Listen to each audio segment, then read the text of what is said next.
God bless you. We thank you so much for tuning in to iCrave TV.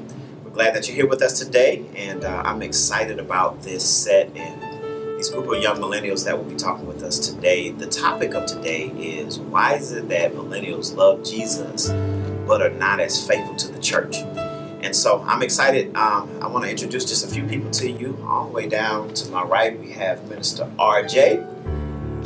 Next to him, we have Victoria Hardy. And to my left, we have one of my spiritual daughters, Minister Kenya Shavers. And so we're excited about this group of young people, brilliant minds. And so let's just do this. Let's let them introduce themselves in their own way. We'll start with you, Kenya. Tell the people a little bit about yourself, and so we can have a good perspective conversation. Hi, I'm Kenya Shavers, 22, senior at the Alabama State University, and I am also on the ministerial staff at iCrave Church, where Dr. Brian Pleasant is our pastor. Okay. Hi, my name is Victoria Hardy. I am a high school senior. I do online school, and I go to Faith Church with Bishop Frederick Hardy, where he's the pastor. And your dad. Yep, my dad. I'm just here so I won't get fined. I'm Minister RJ. I'm on the ministerial staff at iCrave Church, where my pastor is the one and only Dr. Brian Pleasant, and I'm just glad to be here with you guys today. Amen. So let's jump right in. Let's just talk about this for a minute, because I think what has happened is, in this transition of things, millennials kind of get a bad rep. I thought that I was on the cusp of being a millennial, and I was told that I'm not a millennial at all. And so I still represent the millennial generation. I'm old enough to have some wisdom, but I'm young enough to have a bridge. And so I just remember going to church, and when I used to go to church, we didn't have iPads and phones and anything that most of our young people get now to actually keep them awake and aware and not to be bad, quote unquote, in church. Now we have so many substitutes for things, and I'm not sure if our young people are getting it like we used to get it. So if you talk to the average young person and you ask them to do the Lord's Prayer, the 23rd Psalms, the Beatitudes, stuff that we learned in Sunday school, stuff that we learned in Baptist Training Union, stuff that we learned being a crusader in a red circle and a sunbeam, we had to sing in the youth choir. Coming to church was not optional. We had to go to church. And I hear parents now say, little Timmy, do you want to go to church? As if they have an option. And so do you think that plays into anything as it relates to millennials who love Jesus, love God, are sold out, have prayer lives, they worship, but they just are not faithful and loyal to the church? Well, I think a big factor plays in is that millennials are now conscious, in a different state of mind, and once the mind is expanded in, the identity of you in education and knowing outside the realms of religion plays a big factor in how millennials operate and they serve God. So for so long, in the church, for a better choice of vocabulary, people have been peed on and told it was raining outside. And I think we're at an age now that we can no longer be told to us that it's raining outside and you're peeing on our heads. We look at your actions and the way that you maneuver and live your life. And a lot of times, in our churches, people aren't living what they're preaching. And being face to face with that now on a daily basis, the millennials who are now educated and aren't ruled by fear as our parents were back in the day, because a lot of those things were done by fear. You don't go to church, you're going to hell. If you wear makeup, you're going to hell. You wear pants, you're going to hell. So now that we've educated and we've learned to read for ourselves, it's an awakening. And the awakening has been a reoccurring thing. History tends to repeat itself. One first awakening started with Martin Luther and in the 95 Theses that he posted on the church, and along with Johannes Gutenberg's creation of the printing press that allowed the Bible to be printed in the vernacular so that everyone could read and understand it. And now we're on a level of education-wise in the country to where millennials now can read. We can now understand the Bible and interpret it in more ways than our parents and grandparents could. And so a lot of things that we're told in church, we no longer go on those basics, but just what we're told, but we're now going on the education of what we read and how we reciprocate that back to the church. And so when we come down to thinking of I have to be in church, I have to sing in the choir, I have to be on the usher board to really get a connection and a relationship with God, we start to realize that that's not true. And so with a mind that can think of on its own, because God did bless us with discernment, millennials are starting to stray away, not only just because they're educated, but we see the hypocritical actions of the church. And so let me ask you this, and I want you all to answer that same question, if you will. But are you saying that education has ruined the aspect of honor? Because one of the big things I see with millennials is we don't honor and reverence the things of God and the church and the value of the church as the saints of old. So can we not be woke and honorable, or are we just woke and dishonorable? Because what most millennials do is they come in and they'll destroy it. And so they'll tell the pastor, you lying. That ain't in the Bible, as opposed to getting the conclusion of the matter. So is that what it is? I'm woke and I'm dishonorable, so now I don't have to go to church because I'm woke and I have knowledge that is hypocritical, but we still go to work, we still go to the club, we still go to all the other places that we have knowledge of that may not be what we were taught, but the church is the only place that's suffering. I think the reason why the church suffers for that reason and in that aspect of it, it's just simply because my soul is not necessarily connected to where I work. It's not necessarily connected to, where I eat. It's not necessarily connected to, the places that I go and frequent. My soul is connected to a church. My soul is connected to a pastor. My soul is connected to, that house.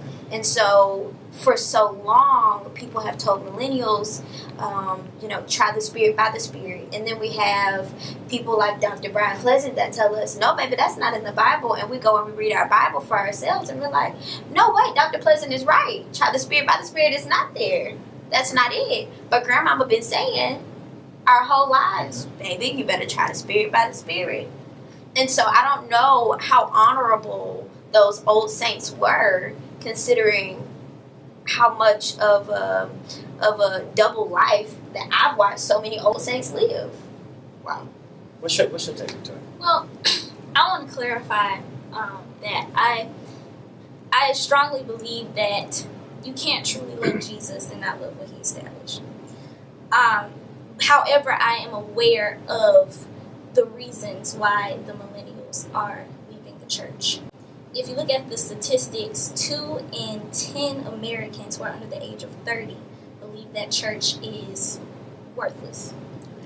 Yep, and 59% of the people in America who have grown up in church have left the church. And then get this is 1/3 of this generation is anti-church. So how does that if the millennials are the future and they're going to be the next leaders of the church, what does that say for the church's future? And there's reasons behind that. One is because it's the way the church can present itself better. When you say, why are we in love with Jesus? Because we do love Jesus, but there's a lot of us that don't go to church is because the way the Christians in the church present the church. And that's not saying, you have to have the lights and you have to have the steam and stuff like that. Honestly, we really don't care too much about that. We want the realness. We want the truth. We want to see that you're practicing what you're preaching. And so when the church isn't doing that, what kind of generation we are is that we like to have voice. We like to have input. We like to have those things inside of anything that we do.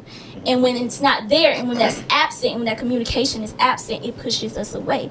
And so we see you guys, if I'm not in church, I see the people in the church who are going to church every single day talking bad about the church. You never hear people saying, the church, when I joined the church, I was changed. When I joined the church, it made me feel like at home. I felt a part of something. The church changed my life. The church made me a better person. But you hear people in church, like your age, are talking about Jesus more. And so that makes us look like, if Jesus is the good person, if Jesus is all they're talking about is Jesus, and they're not really talking about the good things about church, I really only have to love Jesus. Yeah. I don't really have to go to church.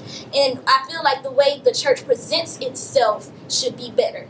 Because if you're presenting yourself, if you're talking about everything that's wrong about the church and not what's right about the church and the good things and the benefits of being part of the church, then the millennials and the people who look at those kind of things, we look at impact, we look at change. If you're having more revivals than you're having food banks, it pushes us away. And so we want to see change. If the church is our servers of the ultimate server, Jesus Christ, we want to see you out there. And when we see more organizations and other religious organizations outside of Christianity, it's like, what are y'all doing here? Jesus was the ultimate server. He fed the hungry. He did all these other things, and you're in church doing things that's not even really supposed to be out there. Like he said, we do our research. We look at those kind of things, and we look at impact. And if the people in the church aren't changing, and outside of church, like you go to church every single day, and we see you outside of church, and we don't see what you're learning at church. We don't see what you're supposed to be gaining at church. To us, it's like, why do I have to get up at 9 o'clock in the morning if I'm gonna be acting the same way when I get back? And so it has to be a way of how the church presents itself. It has to change. We have to see the how it's affecting people. What are we doing? What is the church doing? I want to hear more church testimonies than Jesus testimonies. We get it. You love Jesus. But what happened when you joined the church? How did you feel? What happened when you learned things at church? And once you see that, and once people connect with testimonies, people connect with stories, and we don't hear too much of that, and so it pushes the millennials away. And I think that plays a big factor in it too. It's like he said, practice what you preach. We don't see it too much often, and so I think that plays a big part in the millennials not coming to church, because we're a generation where we want to see things. We don't care about the lights and stuff like that. We want to see that you are who you are. Yeah. That's so good. I get beat up sometimes because again, I'm that bridge from the millennial generation, but I'm old enough to have walked through and experienced, the boomers generation and the builders generation. But we were taught growing up that the building was sacred. We couldn't even walk in the pulpit. You couldn't walk across the pulpit. You couldn't dare touch the chair where the pastor sat. I mean, you weren't going to get up there. Right. I grew up in a very traditional Baptist church, and women couldn't don that. You had to speak from the floor. But it did teach us some things, because of my position as the Sunday school superintendent and junior deacon and other things. I learned oracle school skills. I learned how to talk. I learned how to dress. I was on the usher board. They made us wear black pants, black socks, They made us do that. We sung in the choir, so we knew how to sit up in church because the camera was on the pastor and the tenor section was right behind the pastor. And, they taught us those things. And then even growing up, I learned a lot of skills. I know how to work cameras and soundboards and all of that kind of stuff because I didn't go to school for it. But the church put me behind the soundboard. And they taught me sound, and they taught me the camera, and they taught me all of these things that now I use to bring income, and even as a pastor, to help promote ministry in my church. So we were taught that the church was sacred. I remember even when I would smoke weed at the family reunion. Yes, that was me. I've been delivered. At the family reunion, when my uncle and granddaddy and those that were pastors walked up, like we hid the weed, the drink, everything. Like, hey, what's up, real? You know what I mean? And they knew it was high as a kite, but we just had a certain honor. I grew up in a generation where we had big speakers in our trunks, and when we would drive past the church, I don't care how much I beat the block down on my way there, but when I got to the church, I turned my music down. And so it's like we've lost the reverence of the building. So I think the fight between the old generation and the new generation is the building and not necessarily building the church, which is us. I get beat up by my older friends that are pastors and stuff because they say, well, you got this slogan that you can't spell church without you. But I'm like, well, God don't live in a building. God don't come in a building unless he come through us because he's in us. And if we build people, we build church. But I think there's a certain practice in religion. I guess here's my question. There's a certain practice in religion, and because we're Christians and we practice the religion of Christianity, then the building that we call church is necessary to our practice. So there's some sacred moments that I see millennials are very disrespectful to. Communion, that's a sacred moment. That's a sacred thing in church that some of our millennials are just disrespectful to. I saw the other day somebody was taking communion and the camera cat happened to get on them, and she took the communion and gave it to a baby, and I was like, that baby don't know what it's doing. I mean, it's like 6 or 7 months, but and she was kind of laughing because the juice was running down the baby's mouth and the baby was trying to chew the crackers, and I was like, well, we missed a sacred moment, so that baby's going to grow up like this is nothing because my mama gave it to me at 6. So there's other moments. When people are worshiping, people are scared to come to the church building and worship now because if they have a certain look on their face or something happens, millennials get their camera and they record it, and then they make what is it called? A meme? A meme? Whatever. M-E-M-E is what it's spelled. Meme. So they make a meme about it. The meme goes viral, and now hundreds and thousands of people all over the world have this with different captions. So it makes even coming to the altar for deliverance and other things, people don't want to do it because millennials don't have any honor for that which is sacred. So can I say this? That goes back to not the church running off millennials, but it starts in the household of how millennials aim their respect towards the church. And I believe that it's in the household where these things aren't being taught, because when I was growing up, and I'm lucky enough to be able to be also in that strain of that respect and honor for the house, but also be in the mindset of a millennial as well. When I was growing up, my parents trained me that when I got to church, there was a certain way that I conducted myself and acted, or when I got home, there was consequences. And also in my church though, but it was a community that raised a child. Yeah. There was a lady named Sister Barbara Owens, I never will forget, that would snatch us up, whoop our behinds in church if we got out of line in any kind of way. And nowadays, for those to cope with those methods of things, we give our kids things like cell phones and toys and stuff to play in church to distract their minds. When we used to get a piece of candy and maybe a piece of paper to write on and call ourselves coloring in church, they're giving these other distractions, and so now it's become a comfortability of having a cell phone out in church. And as that millennial, I've been given this cell phone for so long to have it out in church. I'm comfortable with it. Right. So to now, when it is things are taking place in church, it's comfortable for me to record or to make memes and do these things. So I believe the base of this thing starts at the house. And that's occurring a lot in life everywhere, not just with the church, but in schools, on your jobs, the way you conduct yourself when you go off to college. It all begins in the household, and it's because babies are raising babies. And they haven't fully got the concept of where they are supposed to be in line with their discipline and their honor as well. Yeah. And so someone who is dishonorable, raising someone to be even more dishonorable, it begins this cycle. And somewhere the cycle has to stop with the parenthood.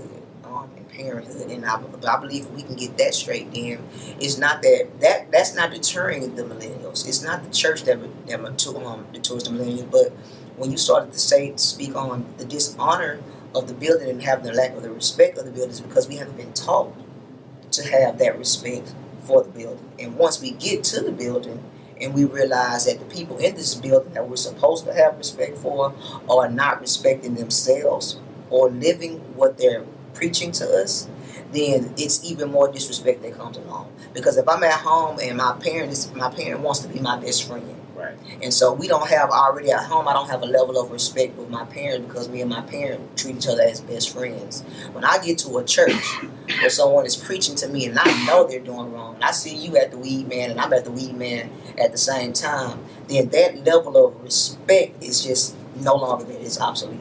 So in that sense, Pastor, I believe that if you start at the household, then the respect for the building and the reverence of religion takes a hold on the child and the millennial. Do you think we've done a disadvantage at teaching religion and Christianity as one, when in reality it's two? It's two separate practices. So, for example, people try to hold me to a higher standard as a pastor. You're a pastor. It's supposed to be a higher standard. And I'm like, at the foundation of who I am, I'm a Christian. And we all have the same amount of responsibility to live right, the same amount of responsibility to worship God and serve God. But I think what we've done is we've taken religion and we've combined it with our belief factor. The Bible says, if you confess with your mouth and believe in your heart that God raised Jesus from the dead, then you are saved.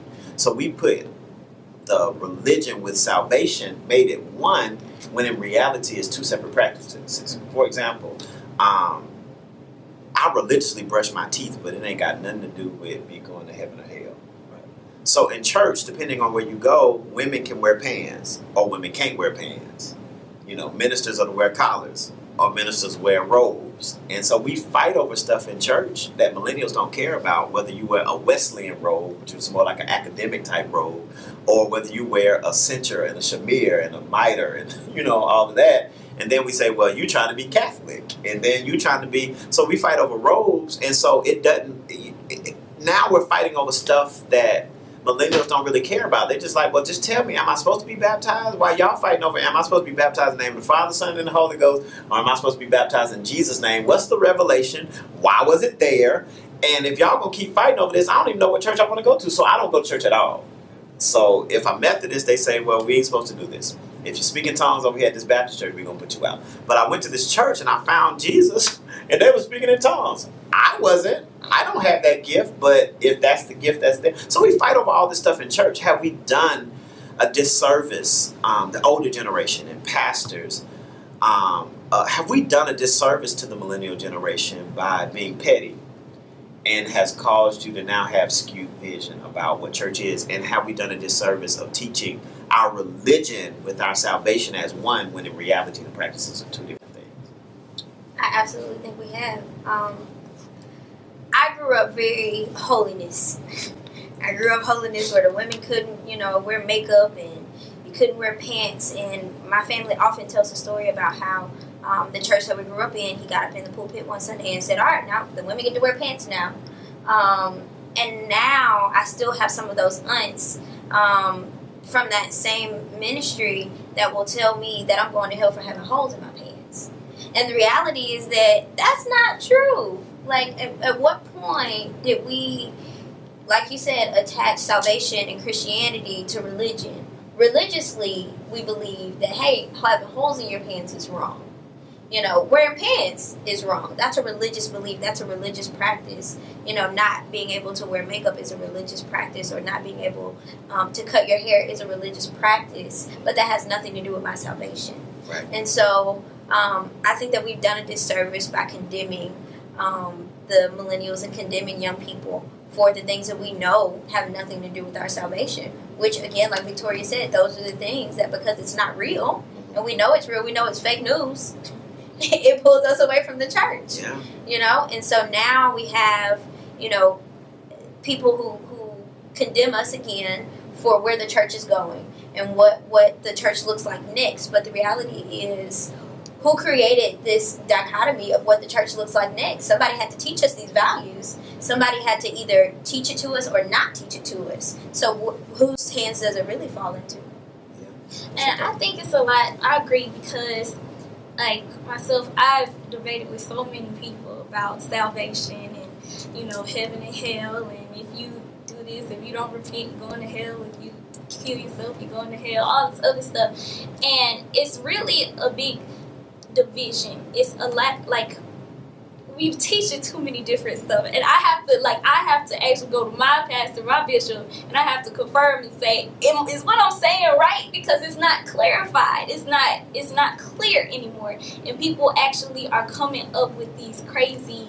things because the church isn't making it clear. We talk about there's no hell anymore, all this other stuff, because of the division that's going on. Like, even now with the Catholic Church, I'm sure y'all have heard the 300 priests. Right. To break like 1,000 kids, and it's still, even though it's a different denomination, it's still Christianity.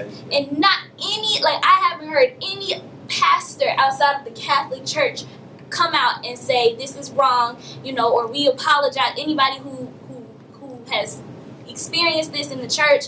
We apologize on behalf of all this stuff. But not even the Vatican has came out and said it, and so that pushes people away too, because now it's like the Catholic Church was the original, denomination until everybody else separated and stuff like that. So now it's like the original church is like doing all this crazy stuff, and like I don't know what they're saying is true, and now going over here to the Baptist, and I don't know if there's a Pentecostal, all this other stuff, and it's confusing everyone. There's no clarification on what's going on, and the church needs to do better at clarifying like what is what. And I think that also has something to do with like your spiritual covering, to know, that's why I have to go to my pastor and make sure that what I'm doing is right, what I'm saying is right, and stuff like that, because it's so much different. It's just different everywhere. I think that again we've destroyed the church with doctrine. Yeah. We've destroyed the church with different stuff, and we've destroyed the church with behavior. I have a spiritual daughter who, was in a situation in the church with a pastor, and there was an affair, and there was a baby that came from it, and she was called the Jezebel of the church. Like, she was put out of the church and everything. And I'm like, she couldn't do this by herself with the pastor. Yeah.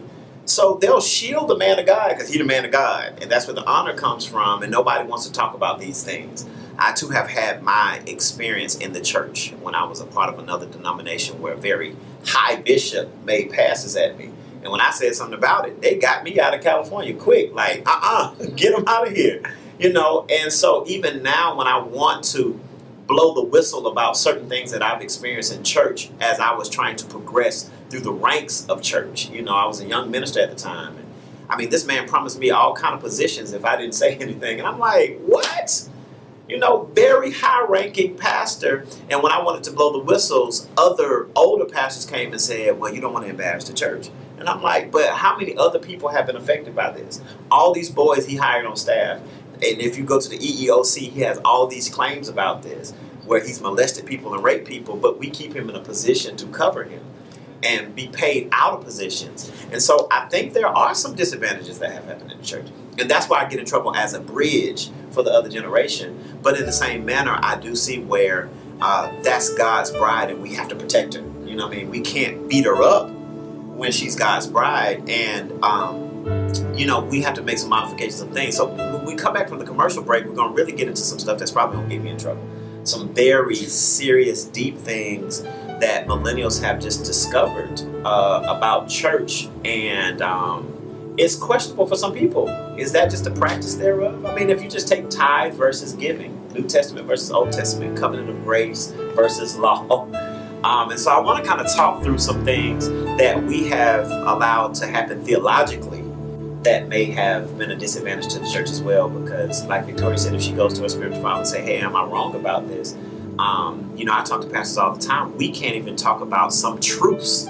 That's the truth, just because it's been generationally taught different. So listen, we'll be back in just a minute. Thank you for joining us for iCrave TV.